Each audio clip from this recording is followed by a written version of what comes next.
진짜 재밌다. 범죄도시 2의 감독을 맡지 않은 것을 후회한 적이 한 번이라도 있다 없다. 없다. 명확하게. 이 새끼 잡고 싶은데?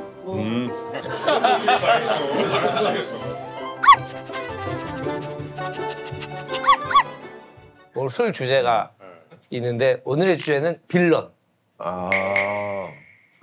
형이네.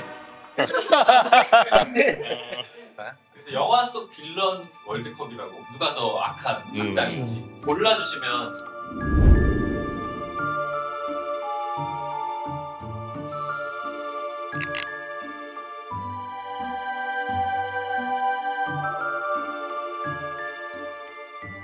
야, 이거 만만치 않네. 그러네요. 저는 조규환. 저도 조규환. 돈에 대한 거 빼고는 아무것도 없는 사람이잖아. 그러니까 모든 게 수단이 될 수 있는 사람이니까. 근데 이강희 같은 경우에 그래도 자기 새끼들한테는 잘해주고 자기 가족도 그래도 챙길 것 같은 그런 느낌? 사실 이강희 같은 사람은 주변에 많다. 네. 소시오패스 성향을 갖고 있는 사람은 생각보다 굉장히 많다. 근데 이제 조규환 같은 캐릭터는 사이코패스이고 전형적으로 사람을 죽이는데 이유가 있냐. 뭐 기분 나빠서 죽이는 거고 거기에 있어가지고 어떤 죄책감도 못 느끼거든. 우리 사회에서 저런 사람이 존재한다는 것 자체만으로 공포잖아요. 네, 그런 면에서는 사실 직접적인 공포는 조규환이고 사회를 위해서 나쁜 사람은 이강희. 여기서 좀 차이가 나는구나. 나는 이강희. 사실 이 두 분은 작품을 만들고 좀 제3자적인 입장에서의 조규환이고 내가 바라보는 두 범죄자의 입장에서는 조규환은 쉬운 사이코패스야. 복잡한 애가 아니고 이강희가 복잡한 사이코패스라는 거지. 그럴 수 있겠네. 그러니까 실무에서는 이강희가 더 힘들고 조규환을 내가 만약 만났다면 자극받는 건 쉬워. 근데 이 차이도 있는 것 같아. 형님은 이제 체포하는 그런 사람 입장이 있고 우리는 이제 일반인 입장이니까. 그게 이제 실무와의 약간 차이점이죠. 난 오늘 진짜 이 녹화하면서 강 감독한테 지금 한 6번째 놀라고 있어.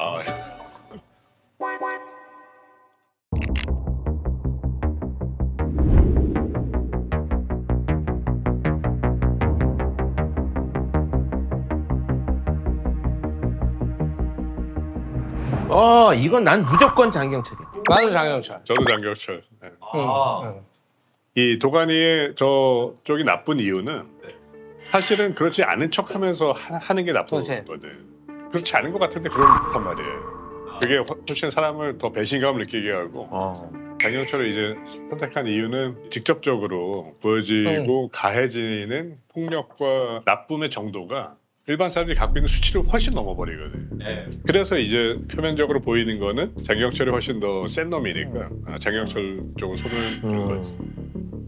도가니에서 저 캐릭터가 굉장히 파렴치하고 정말 생각도 하기 싫은 범죄자긴 하지만 둘 중에 하나를 비교해보자면 악마를 보았다의 장경철은 정말 잘못된 일인데 한다, 몰래 한다 이런 느낌이 없는 진짜 악마? 그런 느낌이었던 것 같아. 이건 근데 내용이 다를 수 있어. 지목은 했지만 내용이 두 분하고 내가 다를 수 있어. 나는 장경철이 왜냐면 한마디로 정리하자면 내가 현직에서 실제 만나는 아동 성폭행 살인범하고 캐릭터가 너무 똑같아. 이 영화에서 그놈의 얼굴이 보였습니다. 내가 만났던 그 범죄자와 평상시에 대화를 나눌 때 표정이나 뉘앙스나 모습이 너무 똑같아요. 이 최민식이라는 분이 배우로서 완벽하게 정말 빙의 될 정도로 몰입하지 않았는가 할 정도로 이런 생각을 했었어. 그 최민식 선배님 같은 배우는 그 캐릭터에 거의 빙의되다시피 연기를 하시니까 카메라에 보는 그 최민식 선배의 모습은 정말 그 악마 그 자체이지 않을까. 너 카지노 할 때 미시경 때문에 좀 힘들었다 하지 않았어? 아니요, 전혀. 정말 행복했어요. 왜 그런 얘기? 그냥 악마의 도가니 타이고만 그냥. 거기 그 예로 장주 하나만 넣어.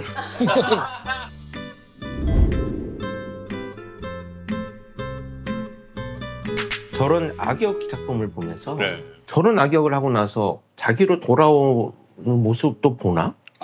그래서 좀 시간이 걸리는 것 같더라고요. 시간 좀 걸릴 것 그러니까 같아. 감독들이 볼 때, 그러니까 몰입을 하면 할수록 들어가는데도 시간이 걸리지만 나오는데도 굉장히 좀 시간이 걸리는 것 같고 그걸 실제로 그 역할을 하고 있을 때 좀 성격이 변하는 것 같더라고요. 나도 현장에 투입되면 내가 성격이 변하거든. 그 새끼처럼 해. 밥 먹으면서 말도 안 되는 짓을 내가 한단 말이야. 네. 그러니까 아내가 네. 이번 사건은 그런 놈이야? 이렇게 말할 때가 있어. 형만 네, 보고 그러니까 내가 빙의 돼 버리는 거지. 맞아. 사실 프로파일링 하려면은 범죄자한테 거의 빙의 되다시피 해야 되잖아요. 그래야지 어떤 심리를 이렇게 했는지를 파악하니까. 그래서 내가 프로파일러들 후배들 오면 교육시키면서 첫 번째 말이 뭐냐면 나 같으면이라는 말을 빼라. 나 같으면 일로 도망갔겠어요. 나 같으면 이렇게 죽였겠어요. 라는 말 빼고 그놈이라면 어떻게 했겠는지를 생각을 해라. 네. 야.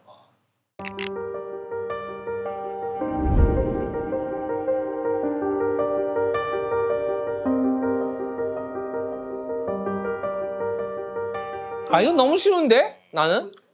추격자지. 저도 추격자. 이유지는 쉽게 말하면 이유가 있어.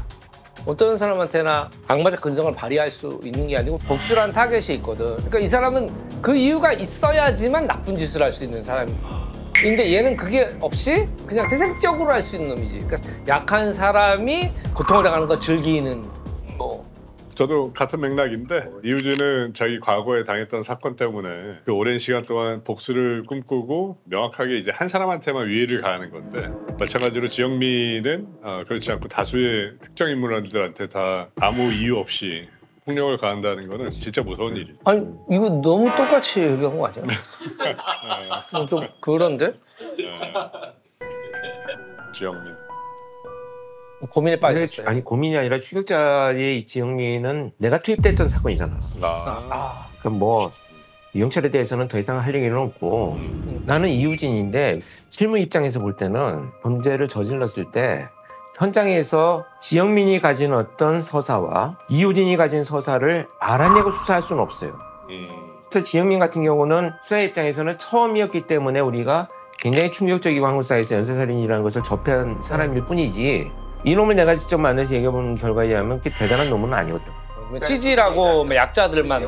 근데 프로파일링 오래 하다 보면 어떤 서사가 있었는지를 예측 가능을 해.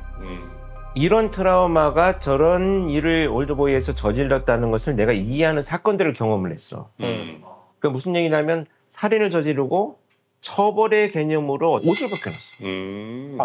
아무 이유 없이 옷을 벗겨놓은 거야. 이 행동은 범죄 행동하고 관련이 없는 건데. 근데 그게 결국 아주 어릴 때 트라우마가 맨날 아버지한테 학대를 당하면서 옷을 벗기고 쫓겨나. 그러면 정말 그게 수치스러운 거야. 그렇죠. 자기로서는 가장 큰 처벌이 그거였던 거야. 그래서 내가 네가 제일 싫어하는 게 뭐야? 라고 물어봤을 때 원양어선을 타고 더운 나라에 가는 선원이었는데 아무리 더운 곳에 가도 나는 반팔 반바지 안 입어요. 그래서 그게 이 행동과의 연결고리였구나. 그러니까 예측 불허라는 게 그런 거잖아요. 어떤 식으로든 저런 지영민 같은 사람들을 대비할 수가 있는데 그렇지. 이우진 같은 사람은 지나가다가 밥 먹었어요라는 말로 기분 나쁜 상황이 될 수 있으니까 아무 말도 정말 나는 강 감독을 진짜 오늘 7번째 놀라고 있습니다. 강 감독님 그럼 혹시 의견을 바꾸실 생각은? 아니네. 근데 저는 직접적으로 위협이 되는 사람은 어쨌든 지영민이라고 생각했대. 그게 이제 대중이 사실 사이코패스에 대한 두려움이 워낙 커서 맞아요. 실무 입장에서는 조금 차이가 있다. 역시 감독님들하고 이거 하니까 진짜 재밌다. 자 마지막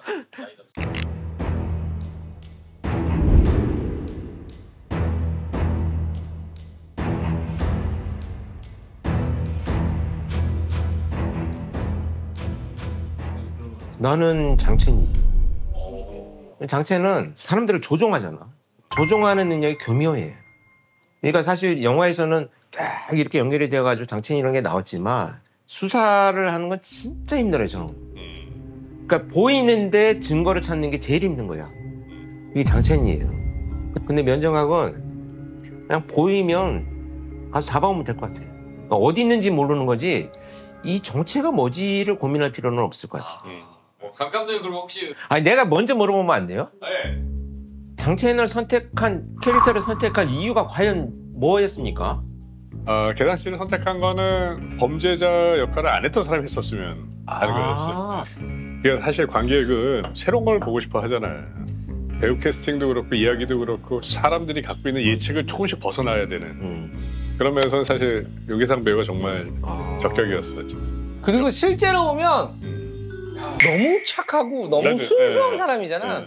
아, 이런 사람이 어떻게 했지? 그 생각밖에 안 드는 그런 캐릭터거든. 근데 계상 씨가 예전에 그 풍산계란 영화를 하면서 이 사람이 야생마 같은 느낌을 봤어요. 그래서 이 사람이 하면 진짜 괜찮겠다라는 생각을 했었던 거고. 감독들의 머리엔 어떤 인상이 남아있구나.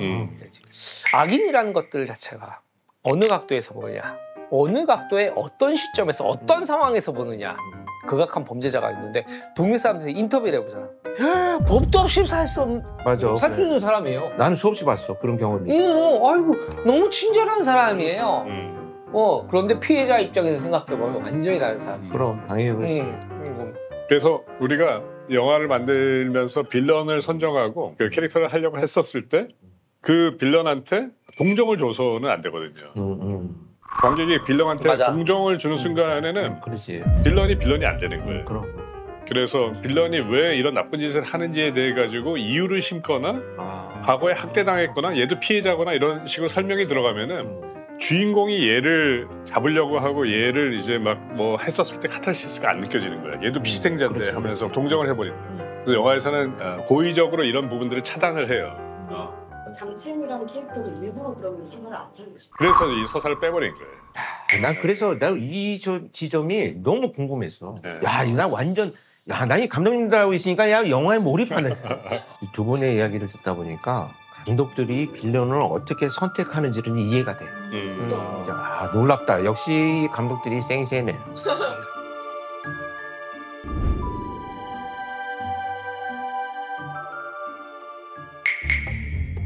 안녕하세요. 안녕하십니까. 어떻게 됐은 거야? 지금 살고 있는 사시죠? 방송에 하도 못 쓸 얘기 자꾸 하고 그랬어요. 나도 얘기해요. 뭐? 잠깐만. 이거 빼주세요. 나도 핵폭탄을 갖고 있거든요. 너무 요 근처까지 산이 왔어. 백머리산. 그래가지고 미안해. 아니에요. 근데 아니 아무 생각 없었는데. 얘는 나가서 막 광대 진짜. 조강지처가 좋더라 써널료가 좋더라 PPL인가요? 안 터져요